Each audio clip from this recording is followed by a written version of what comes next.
Kia ora te whānau and welcome back to On the Record with Ray, a Play It Strange podcast. I'm your host Ray, award-winning artist, producer, engineer, and proud Play It Strange alumni. In every episode, we're shining a light on different areas of the Aotearoa music industry, helping you make sense of the stuff that can sometimes feel a little bit complicated. At this time, we're talking music rights and royalties, what they are, how they work, and why they're important.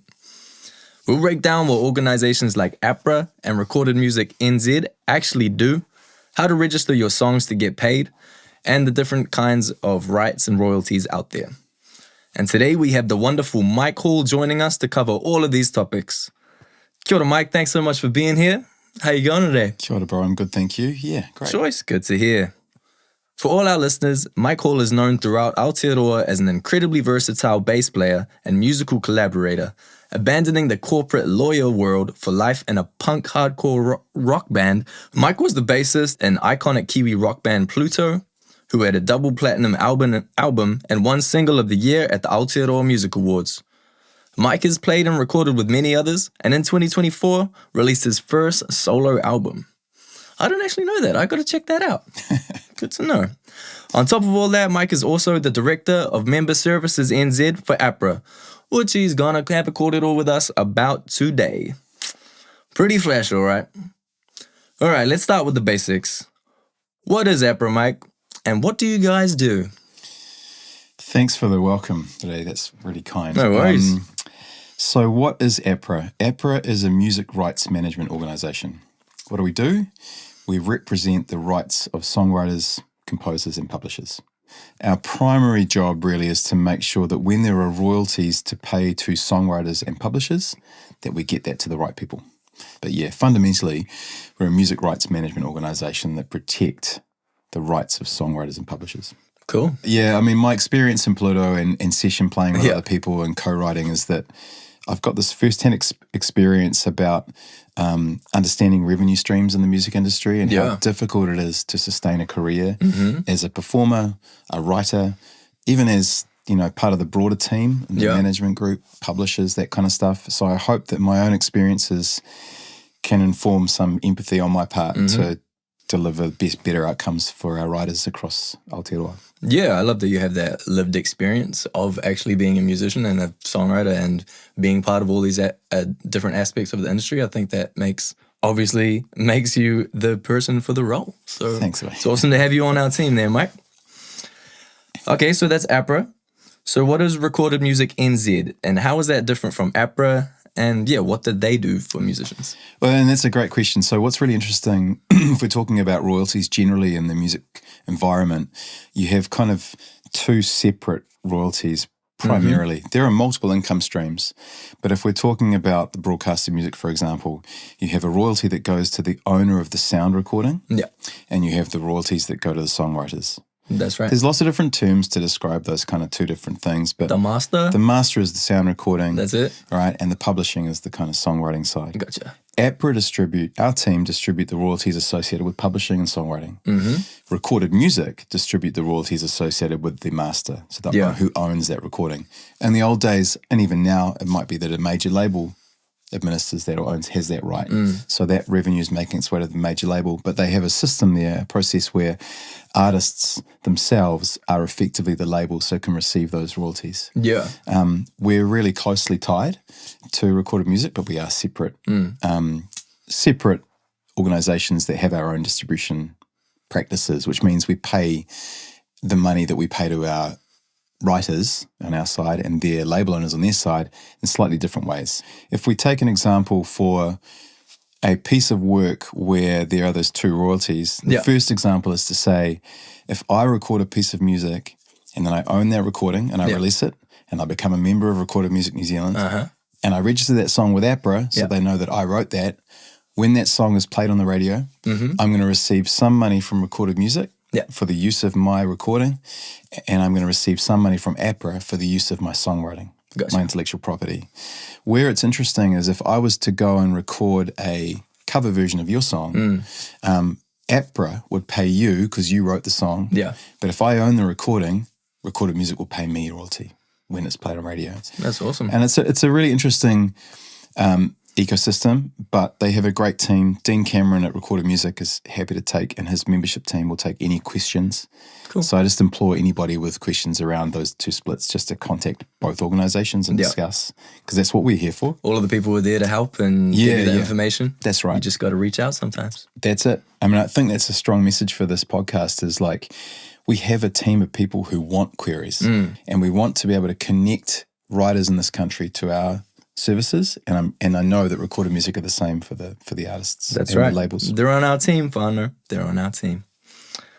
All right, cool. We've kind of started covering a bit of this, but what are music rights and why should everyone involved in music care about them? Why do we need to care about this? That's a great, I mean, you know the answer to this one. So yeah, music rights are basically, you just got to think about it. If you have an idea and you have inspiration that creates an idea that then makes its way into a song, that is your song, that is your intellectual property, they are your rights.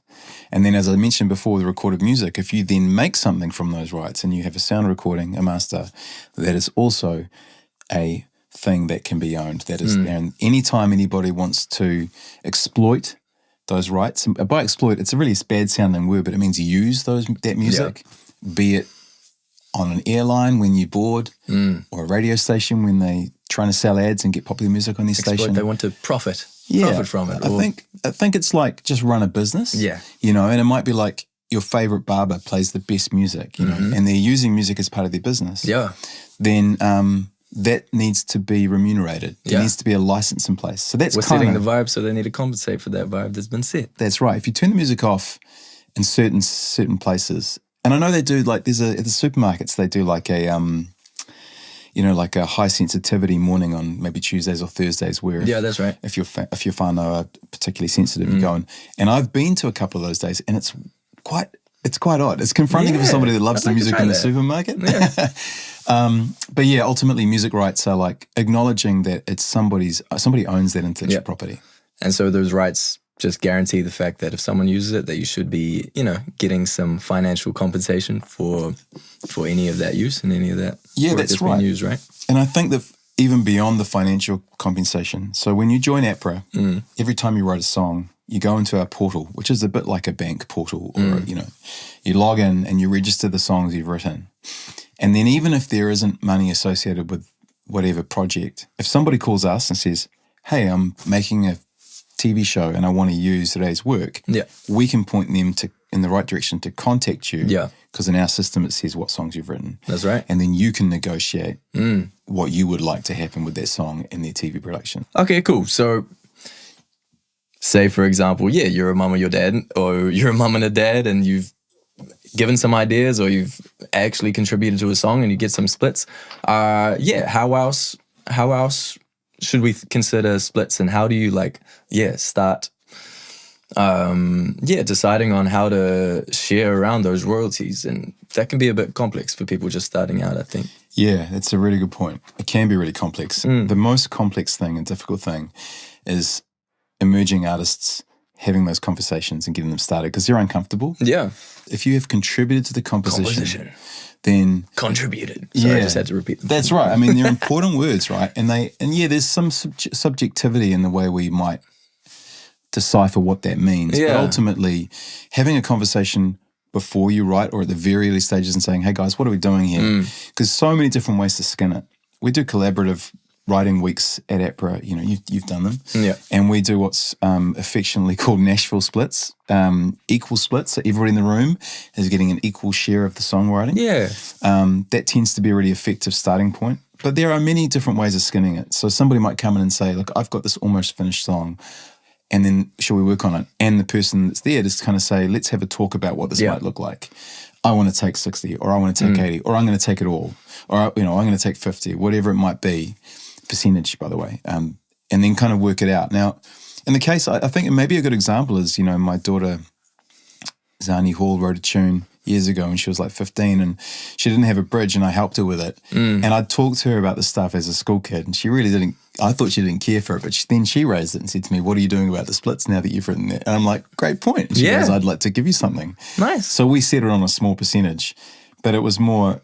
It's not like it makes any money, but it was a cool lesson for me to see that they had been digested by someone young who understood in their own version what contribution meant. So it's not a term that as adults we own. It's everybody gets it. Yeah. And we don't need to be afraid about those discussions. It's just trying to empower young people to be like, it's okay to go out there and understand that you have value in the room. That's true. I think one of the key takeaways from that is that you just need to talk and communicate about it and not just stay quiet and leave it for someone else to worry about. Because if, as an artist, if you just leave it for someone else to worry, or like just don't even think about it, don't talk about it, don't bring it up, then it's probably going to get overlooked. And then when it starts to, the worst thing is when they start to actually make some money. Yeah. And then you have a retrospective. Yeah, and you never want to do that, the retrospective splits chat. That's when you want to have the splits chat, talk about percentages, as early as possible. That's because once money comes in, like if a song blows up, that's when it gets way more complicated, right? Yeah. So how do people register those splits with APRA? Yeah, so basically when you've written the song, it's so easy now. Like there's an app. Yeah. Or there's the portal, which I say... Oh, it's mobile friendly. Yeah, it's so good. So, I mean, I've done sessions in recent times too. You have the discussion, okay, what are we doing here? Right, you're going to get 15%, you're coming, I want you to help me rewrite the bridge or something. Okay, great. You finish it, get your phone out, and you register the song. Now, only one person needs to do it, so you don't all need to register it. If there's multiple writers, just one of the people needs to write it. You must be an APRA member to jump into the portal. So that's, again, the message is join. Yeah. The great thing about APRA is we're part of this international ecosystem of music rights management organizations, right? Most territories have one. There's a few, like America's the exception, obviously, and there's a few others. But generally, we are working with each other because we're acknowledging that Taylor Swift and Ed Sheeran get played on the radio here, so they need to get paid through their society and their publishers. Do they though? They've got enough money though, Mike. And equally, we have dreams for, your music to continue to be broadcast overseas. And I have dreams for that also. Dave Dobbin, and everybody that's listening to this that's in that emerging level is like, the ultimate way to make this work really is to think about that export and that broad. So we need to be part of that thinking, part of that discussion. And we have tight connections with those other societies around the world to ensure that we have that exchange of money and information. Cool. And so when that money comes in, you guys pay it quarterly. Is it much of a difficult setup process to actually get paid? Do people need to learn how to invoice or anything? Or is it like... No, it's just really easy. It's again, it's when you register, you just tell us if you're GST registered. Yeah. Most people when they start sort of aren't because they're sort of on their starting of their journey. Yeah. But then you can amend that later. Payments are February, May, August and November for the domestic. So we talk about domestic as being Australia, New Zealand. And all you have to do is make sure that you've got up-to-date details in your account with an email and a bank account number. It's all very secure. Cool. And then if that changes, you contact us or you just log in and change your details, basically. And those payments are really, really easy. And then on the international side, they have monthly. So if you do start to gain traction in other territories, we just really want to get that money to our members as quickly as possible. We really have the luxury, I suppose, in a slightly smaller territory of understanding our members' needs. We get a lot of members talking directly to us. It's very easy to contact us as people. And we deliver a really high level of, the portal's amazing, and a high level of service. So if you haven't been paid for something, we will chase it. And we have an dedicated international team in Australia that go, where was it? What channel was it on? What was the program? It was never perfect, but it's like actually out there trying to chase that revenue. If your music is being played in those territories, we want to make sure that we pay you. And that includes live performances. So we also have overseas live performance. If you play gigs overseas yourself, you can go in and you can, if you've booked this tour for yourself and there's smaller gigs, you can go in and you can actually lodge your report to us saying, here's the gigs I've played, here's the songs I've played, and we can ensure that you're remunerated from those venues who pay license fees for live music as well. That's awesome. We kind of touched on it before about the difference between if you're, what was the mic quote? If you're contributing to the composition, there you go, or if you're just playing on the track. Could you give us a bit of an example of if someone's just playing on the track, can these guys still earn money from the music use? Or what's the kind of the deal there? This is a big part of what sort of 20 years of my life was about, right? So I'm a bass player, and there's a period in New Zealand where there didn't seem to be a lot of bass players around, so we get quite a bit of work. You might play on a record, you might go on a tour. And so this comes up all the time. The main way that a session player who's not contributing to the composition, and I'll get to what that means in a minute, the main way they're going to get paid is a fee for their time, right? Yeah. So if you go on the road with somebody, this is my show rate, and this is my no-show day rate, any per diems, and so forth. Yeah. In the studio, it's kind of similar. I'm going to give you this much per song, or this much per album, or this much per day, or whatever you negotiate with the artist. And the difficult thing in New Zealand, we're all friends. So you're negotiating with people. It can be uncomfortable. Yeah. You just got to kind of, challenge it, take it on head first, just dive in. Performers historically in New Zealand, have not been able to be paid for their contribution to the sound recording, to the master that recorded music look after. Now, that's not the same as other territories, right? That's in some other territories, performers have had rights where they've been able to be paid with certain conditions. It's something that here we're not at yet. Yeah. Jury's out whether or not that might change at some point. I certainly complained about that when in my years of doing a lot of work. If you back in the days when you were doing a record quite frequently, you might make 2-3 records a year on some, or an EP and 2 records. Yeah.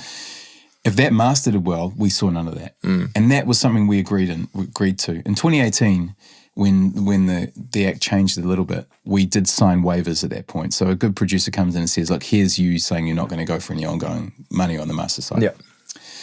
What it means on the contribution to a composition side is it meant that a few of us probably advocated pretty hard when we felt like we might have changed something a little bit, but we did have the conversation in the front of the session. Conversations. Yeah. That's what it comes back to. It's all relationships, right? Yeah. So for me personally, sometimes it would mean that the fee changed a little bit. If someone was like, "Look, we've got these demos, you're going to do pre-production. If you change anything, if we change the chords in the chorus, if you come up with an idea that ends up being a motif that the string quartet do, you're not going to get a cut of the pie." And then we would be like, "Okay, well, you might have to give me 20% more of a fee." That's what I'm going to. So we use that as a negotiation tool. Yeah, that's fair. But generally speaking, a really good producer in the room probably has already offered you that fee, acknowledging that we want you here for your experience, your contribution, but you're not going to be officially contributing to the composition. And the reason I use that phrase quite a bit is because it tends to be relatively obvious, but the extent of that contribution is where the debate is. Yeah. Right? So if you're saying to someone, "Hey, we need to make that bar of 4 into a bar of 2, that's kind of creative to a degree, and it may have a significant impact on the song. If the chords, lyrics, melody, vibe haven't changed, it may be that you get pushback from someone saying, "That doesn't give you anything," Yeah. And I've had people in the past offer me 1.75% of songwriter, and I've said, "Look, that's just nothing. I don't even..." There's no point. Well, I mean, maybe there is if it's like Rihanna or something, but like it wasn't Rihanna. Yeah. And so you get into kind of... Maybe one day, Mike. Maybe one day, yeah. So I think that, like, again, it goes back to having a conversation at the beginning so you're on the same page about where the composition's at. Yeah. Have they come in with a bunch of songs that they think are finished? And if you've listened to them and learnt them and think, "Hey, there's some room here," as I've done in my own experience with friends who said, "Look, I think there's a couple of songs that we might change. Are you cool if we do that, mindful that there might be something come out the other side?" And then you sort of, that's a conversation in itself, as relationships. And I have had occasions where people have rung me after the session and said, "Hey, I've had to think about what you said. We'd like to offer you 10% we'd like to give you 5% of this for these reasons." But it is a subjective thing, and every artist is different. We come across this all the time with producers, like a producer in the room may certainly have a massive impact on that recording, but not always have an impact on the composition. Yeah. And sometimes it may be the other way around, where a producer thinks they're just kind of like producing and they're going to get their fee from the artist to produce that record, but they've actually had an impact on the composition and perhaps not advocated hard enough for themselves. So you see both sides of that coin regularly. So just to really drive the point home, would this be a good example of when someone would just be getting paid when someone would just be getting paid a fee rather than getting a songwriting split on a song. Say you're just playing bass on a song that's already written, it's kind of already got a bass line, and they wanted a better, like a more experienced bass player to come in and record like pretty much, you know, a bass line that's already written, and they just wanted you to come in and record it. Is that, so that would be when you're just getting a fee rather than songwriting splits, is that right? That's a really great example of cool. Plain basic. A lot of the time what happens is you don't have a bass line, right? We don't have a lead guitar lick, but they know they want a solo in this section. So even though you are imparting your years of knowledge in that guitar solo, you know, I think of amazing players here like Brett Adams and Neil Watson, those kind of guys, you know, they would have to have that discussion with their own, founded in their own kaupapa, I guess, like, where am I? But yeah, more often than not, you're writing the bass line. Or there might be like a motif they want. Where it's interesting in that world is in the featuring artist thing too. Like, you know, that kind of opens up a whole nother world of complexity. All right, cool. We mentioned a little bit earlier about cover songs. How does it work with cover songs? Can you release them and still earn royalties?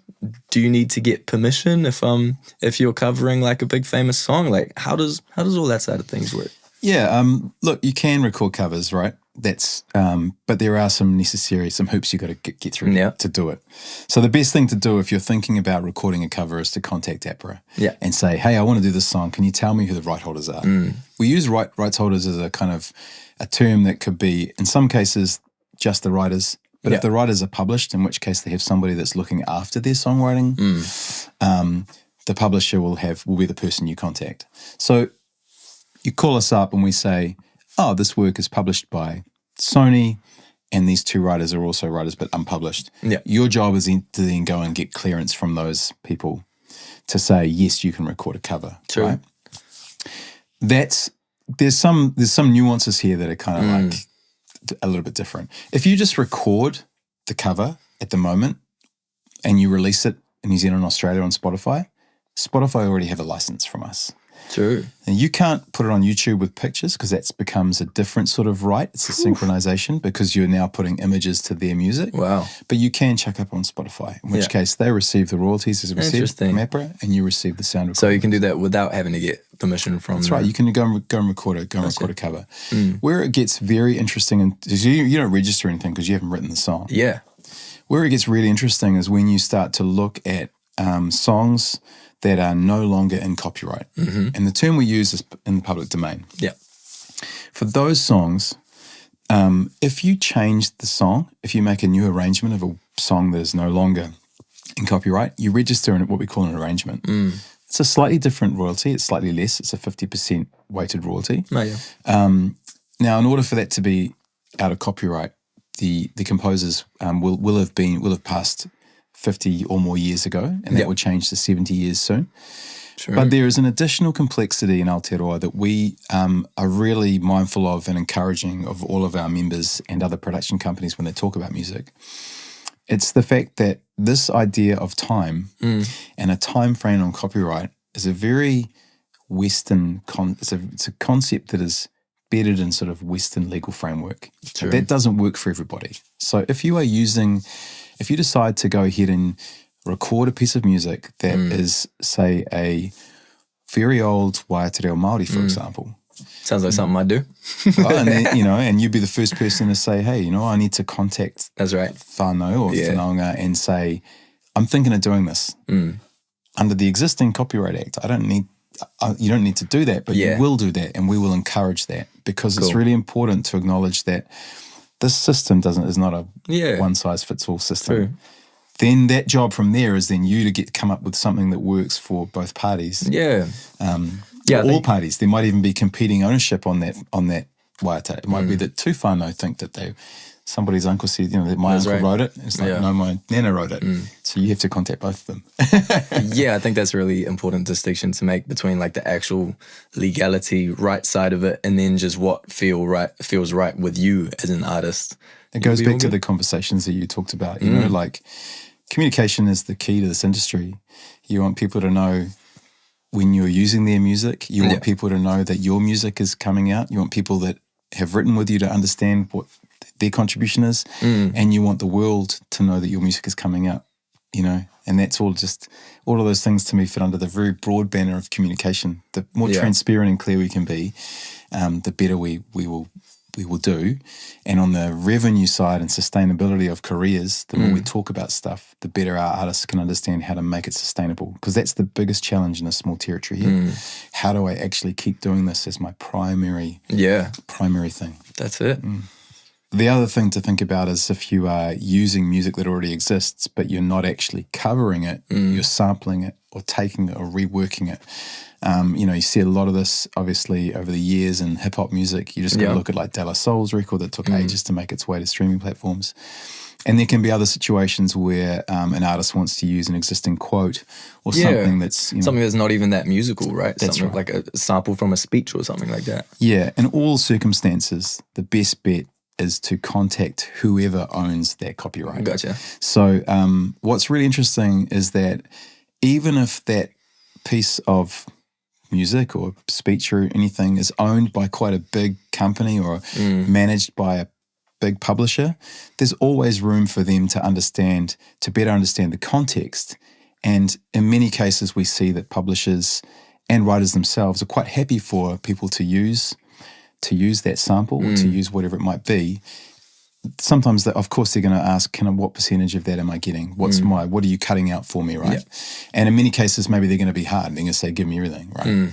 But what's interesting in the emerging artist space is that some people are really mindful of developing artists that may offer that up for nothing. I personally had an experience with this, contacting a publisher about a Joy Division tune many years ago.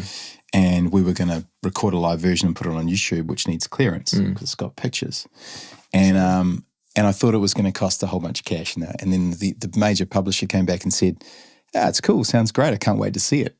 Zero. And it was really surprising for me to be in that sort of quite normal environment because I expected pushback. Yeah.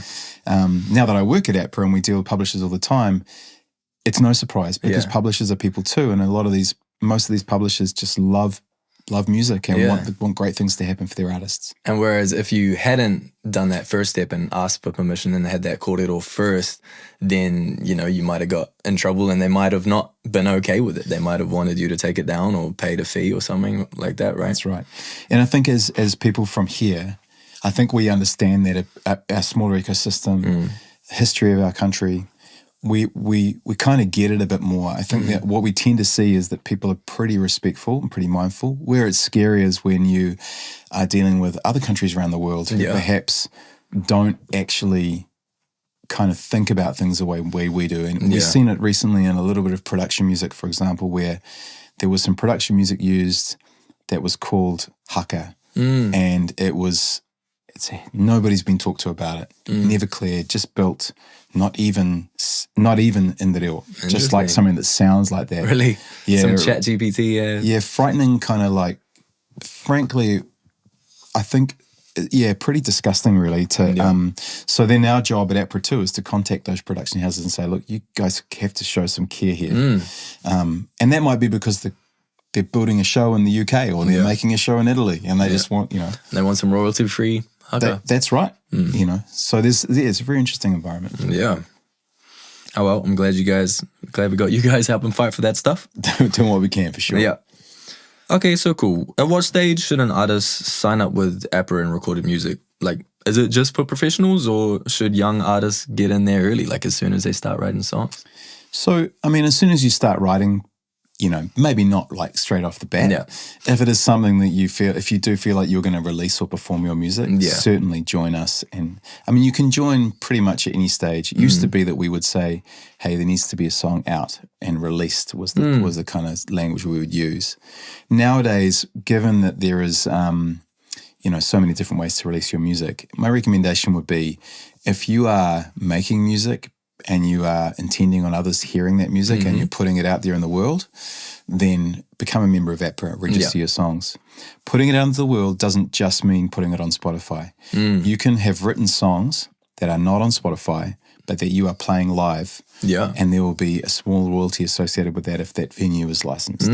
There are other ways to release music that aren't on Spotify. A lot of artists don't use Spotify. Some people, it's not the be all and end all. That's right. So I think it's really important for emerging artists to know that it's sort of never really too early. Yeah. But if you're giving it a hit out and you're like, maybe this is not for me, maybe not. But I would say for most people that we encounter through organizations like Play It Strange and through other development, Rock Quest type environments and, you know, development circles. Yeah. Most people jump in and join up. Yeah, because even if you're just like recording some of your own songs like on TikTok or whatever and just like putting snippets on there or on YouTube or whatever, like it's still good to have them on APRA, right? Because then you just got someone on your team in case someone comes along and samples that TikTok or whatever like that. Like it's just, that's just going to be in your corner, right?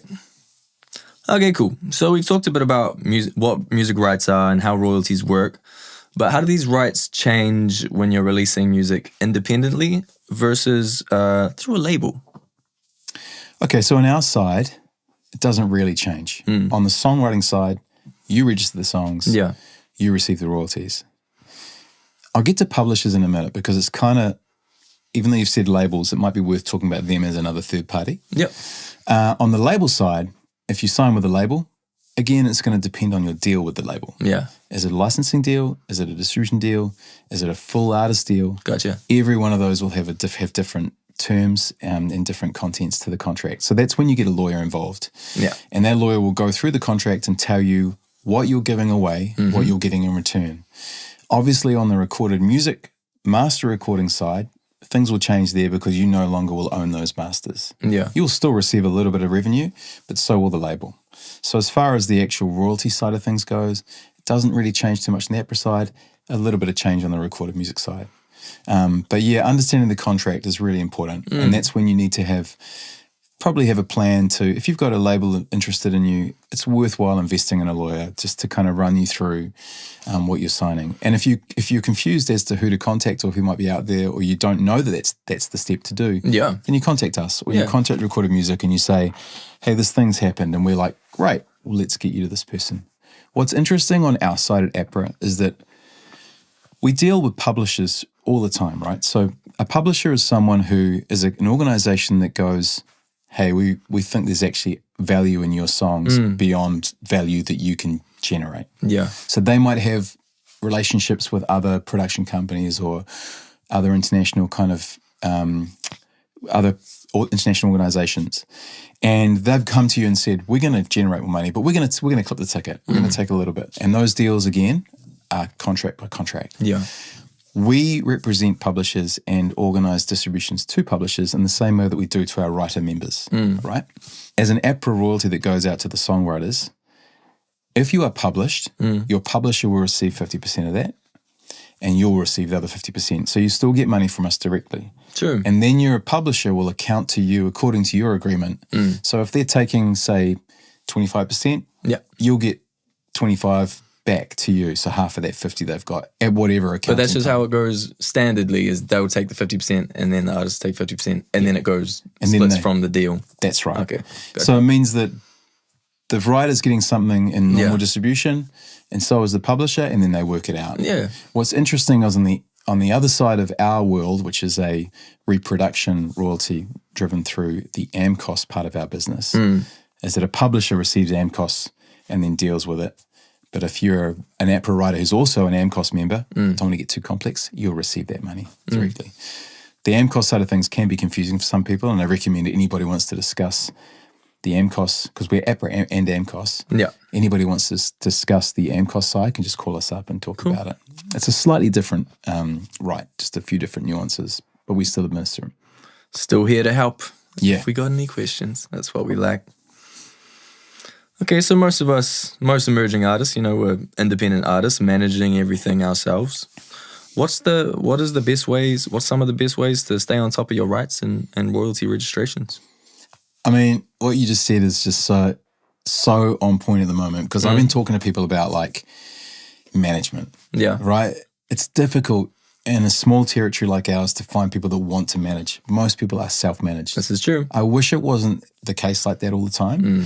I think it's really healthy to self-manage when you start, so you know what is made up of being an artist. What are the moving parts? How do I get funding? How do I book a tour? How do I register my songs? What happens to recorded music royalties? So when you know all that stuff, when you do ask a manager to step in, you know what you're paying them to do. Yeah. And you go, And you can okay, keep track of what they're doing. that's right. And they have value. And you Yeah. can go, are they going to earn? They're going to earn their 20, Yeah. 15, whatever you decide, percent. As a self-managed artist, getting on top of everything is really embracing two things.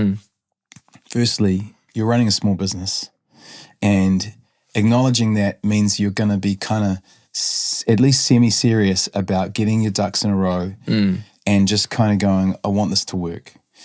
If you don't acknowledge it's a small business doesn't have to be kind of like mean that you put a suit on, like a tie. You can still be you, but you run your small business acknowledging that I want this to work. I want this to be... Intentions, yeah. Yeah, and that might not necessarily be money. You might be like, small business for me is getting the music out there to as many people as I can.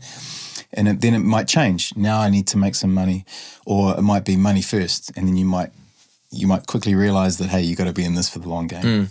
The second thing is, and it's connected to that first thing, is that creatives are really good at business. And we espouse that view from a young age. We're like, I'm a creative person, I'm not good at business. Yeah, gotcha. The reason that you will be good at working this out is because you're in it and because you're creative. Yeah. The sooner we can get our emerging writers and our established writers to understand that if they sit down, they can problem solve in ways that other people can't. We use our brains differently in this business.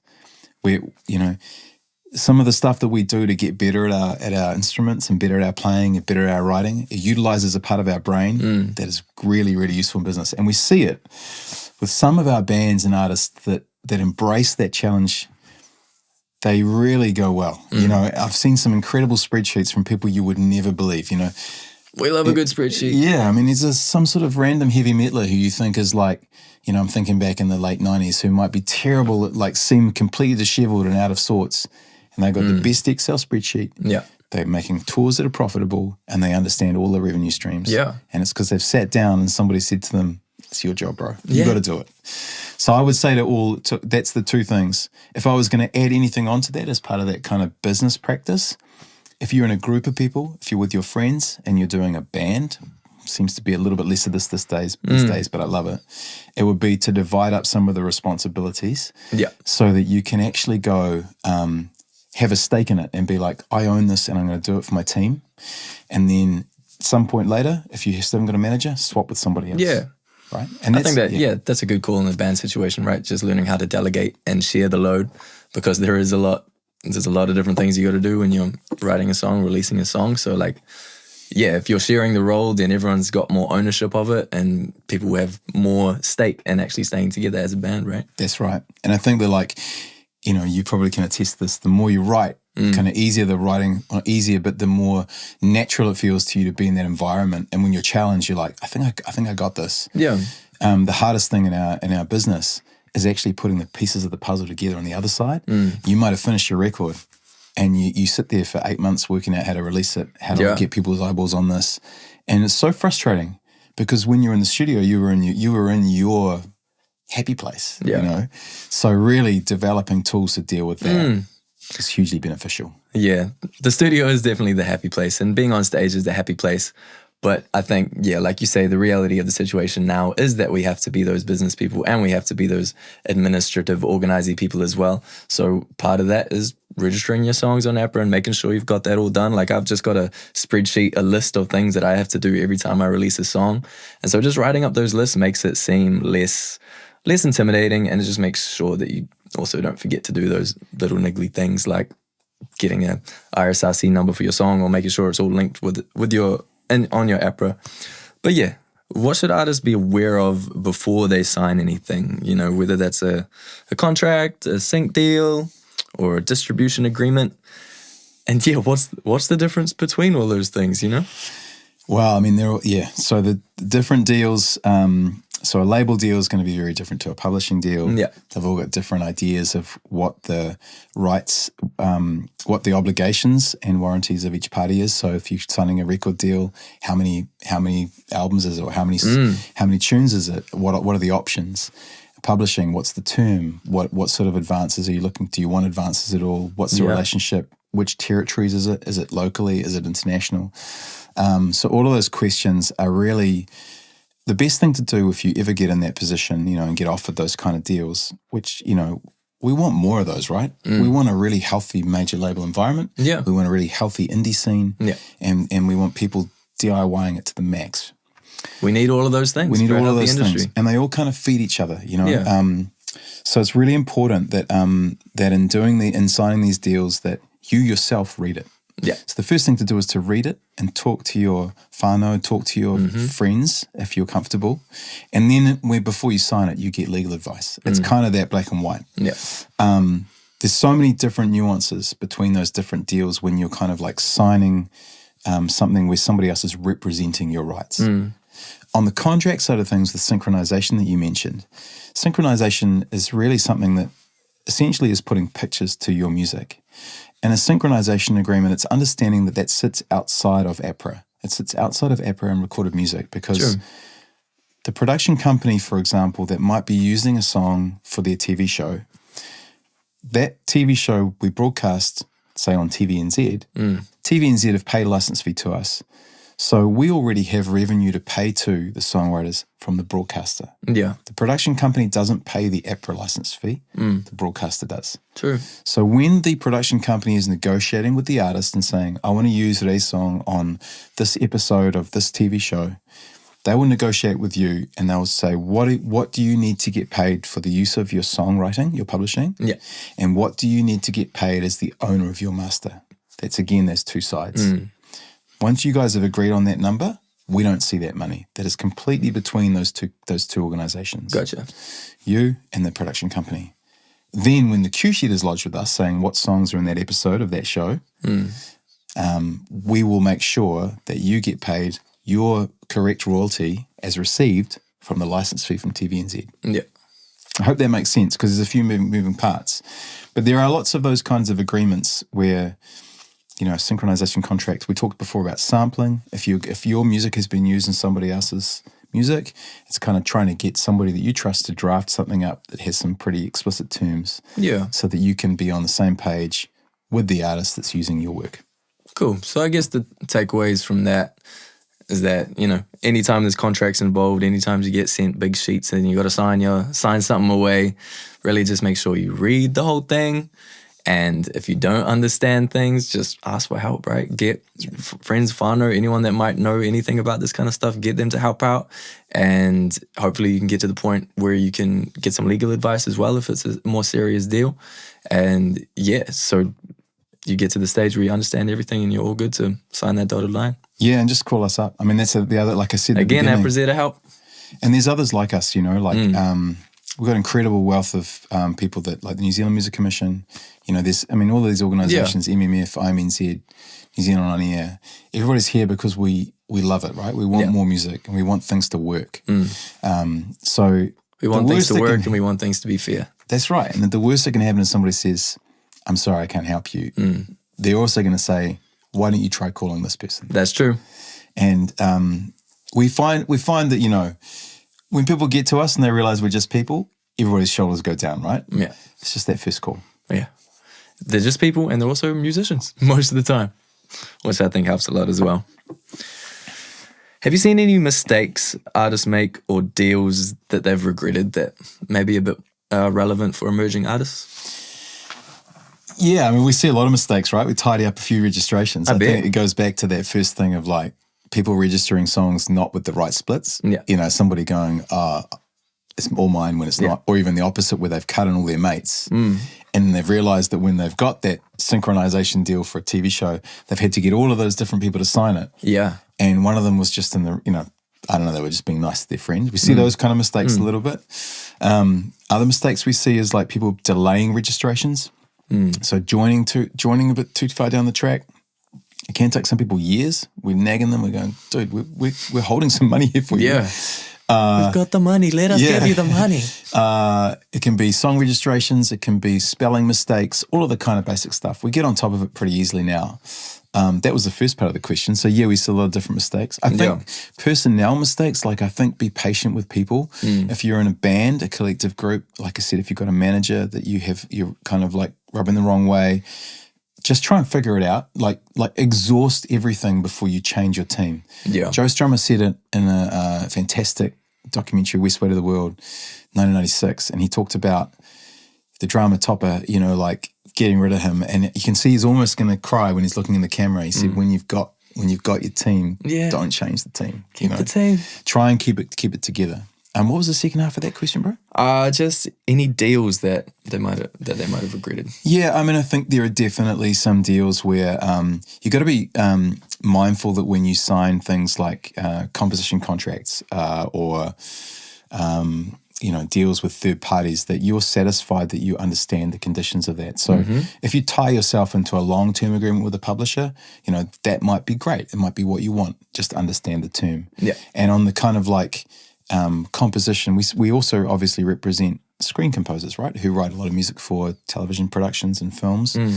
And some of those deals can be a production company has actually the writer has agreed with the production company for them to take some of their royalties in their commissioning contract. So please write the music for this film. We're going to take this cut. They call it a publisher's share. You got to really make sure you understand what that means. Yeah. There have been some occasions where we've gone back and the writer said, I didn't want to give them 50% of my royalties. Now, whether or not they would have got the gig, who knows? But it's just that understanding, because those deals, they're really complex. And when you're talking about film and television, there is broadcast on multiple platforms all around the world. So it's kind of like understanding that that production company is trying to recoup costs. Yeah. And if they're taking a percentage of your royalties, again, you need to know what you're giving away. That's right. And what you're getting in return. So it's about understanding those deals and having those early conversations. And if those, you know, early deals are set in place properly, then you can just do them and then put them away and never have to look at them again, right? Like if they're done right. And don't be scared of the deal too. Like I think that like obviously a huge swathe of our writers are published and are really happy with their deals, right? Yeah. And like I said before, publishers are, you know, we have incredible publishers in this territory who really are very mindful of artist development. And they want the artist to be happy. Yeah. So you will be able to work out something that is suitable for both parties as long as you work through it methodically and carefully. That's it. So I feel like for emerging artists and even myself too, like sometimes we'll be getting DMs, we'll be getting messages from people like offering to make us famous or send our music, get music on all these playlists and do all these things. Like how can we sift through that, and like what are some red flags in that situation, and how can we navigate that? I think if it's really early, like if it's a really early situation, you've got one or two songs out and it's kind of like there's a bit of loud noise, take it as a compliment first and be like, okay, great, my music's reaching people. But discuss with your trusted, you know, whānau, friends, what that might look like, and don't agree to anything too swiftly. Yeah. If they really genuinely are engaging with what you're making, they'll be there for a week or two while you figure it out. That's true. It happens a bit across publicity as well. You see people trying to come in and say, hey, we can break this in the UK. Now, if you're not going to the UK for another year, you're going to be wasting $4,000 or $5,000 or whatever the number might be. So there are people out there that are obviously trying to make money and they may well believe in that tune, but they don't know your plans. Yeah. So because you know your music best and your whānau and your friends and your bandmates know your music best, the best thing is to talk to that crew first. That's right. What do you guys think I should do here? And if it is too good to be true, I mean, chances, I don't want to be negative, but you got to just remember this is a really competitive, it's a really competitive environment, right? Yeah. So just take care. I mean, take your time and take care and give the advice. There are definitely good things that happen on the basis of a DM or a text message. You know, we connected with Ninth Wonder through Instagram originally. Really? And Bekronga, he reached out to Bekronga, and, you know, that was cool. That was incredible. But we approach it, I guess, because of our own experience and a bit of time, we go in there with zero expectations. If you are going to connect with people, just be careful not to build those expectations too high, and remember that you yourself are in this for the long game. That's right. The likelihood of the long game's a good game. Yeah, the likelihood of the first few songs going crazy is pretty low, but the likelihood of you getting better over time the more you do it is extremely high. Yeah. That's right. We're building this thing brick by brick. That's how you make that solid foundation. All right, cool. What are some of the other benefits of registering with APRA and recorded music? Are there like events or opportunities or other experiences young artists can make the most of? Yeah, I mean, that's a really cool question, and I'm glad we're talking about it. So recorded music, I'll just deal with those guys first. Yep. I know Dean's not here, but, they are, the charts is a really big part of their kind of framework, and really important for us to celebrate those moments. Yeah. With Dean and Paul putting that together, and the broader team. Equally, the Aotearoa Music Awards, like a chance to celebrate our artists. I think sometimes we might get bogged down in who's nominated or what's this and what's that, but ultimately, if you pull back a bit, you look at it, it's like, what a great opportunity to do something that not every territory can afford to do that. True. Can do that. So celebrating our people and our music and our connection to, from our perspective at APRA, our connection to our composers. We really want to acknowledge that from our perspective at APRA, the songwriters are the top of the food chain for us, right? They are, without the song, there is nothing. If you don't write that music, there's no industry. So we love that. On the APRA side, we and they also recorded music also contribute in other ways to the ecosystem. With other various programs and projects. I can talk probably more appropriately in more detail to what we provide in our creative programs. So we have our Silver Scroll, Maiaha, and Screen Awards that we do yearly. So acknowledging the Song of the Year, Maiaha, the Māori Song of the Year, the Screen Awards, which music for film was the best. And again, yes, there's a winner. But ultimately we have this shortlist, for example, on the scroll of 20 songs. We want to celebrate those writers. And there are a lot of co-writes, so you might be talking 50 writers. And what an incredible opportunity to kind of go, hey, it's another great year, right? Every year there's some killer tunes being written. Some of them fly under the radar, Scrolls comes up, everybody talks about it. It's on all the media outlets, we celebrate it, right? And then the other things we do is we also do professional development awards. We're not really a funding agency, but we do have a couple of small grants. One of them is the Professional Development Awards, PDAs. It's a grant yearly that you get once in your career to push yourself to the next level. So generally speaking, a really established writer that's like wanting to go and do this thing in New York City, or develop this project down in wherever it might be, or across the Pacific, and share their knowledge. We also have Art Music Fund for that's another small grant where every year there are a couple of those for people that make music that isn't really going to get any other funding. So us trying to get in there and co-fund that. That's the only two fundy type things we do. And the rest of it is like collaborative writing camps. We sometimes Song Hubs. Yep. So Song Hubs is a really big part of our ecosystem. And can artists apply for that, like emerging artists? Any artist applies for it as it comes up. Gotcha. So when you become a member, you get a monthly newsletter called an APRA. And Did you come up with that, Mike? I wish I did. It comes into it's first week of every month. You get it into your inbox, has everything that's coming up. And also on our socials, you'll see, hey, there's a Song Hubs coming up. You apply, and if you get in, you get a week writing with a whole bunch of other writers, and often guests of a really high level. The most recent one, we do one a year that has international writers. Sometimes we do them abroad. We've got one in Nashville coming up that Australia's putting on, that we've got a New Zealander going to. So those kind of things happen. And then, also when you're a member, you're going to get some advocacy. So you're going to get some support around if something has gone awry. You can contact us and we can work that through. Yep. And then at a bigger, broader level, if there are changes in the bigger ecosystem, if there's a reconsideration or a reframing of the Copyright Act, or looking at it and as there was pre-COVID, a look at the Copyright Act, we'll go in there and advocate on behalf of our writers. Choice. So many cool things. The APRA and RNZ are doing. A lot of work, he says. All right, cool. One last part time before we wrap up this awesome episode. What's one thing you wish every young artist knew about music rights and royalties that, might not be common knowledge? You know what? I think it's probably back to your first question. I mean, probably because of your own experiences, you've asked some really poignant questions. Thank you. And I think that understanding the differences between APRA and recorded music is the foundation of a really another way to understand that those income streams will help you, right? So becoming members of both societies and registering your works with them, registering your songs, is kind of like the foundation of that royalty side. That's it.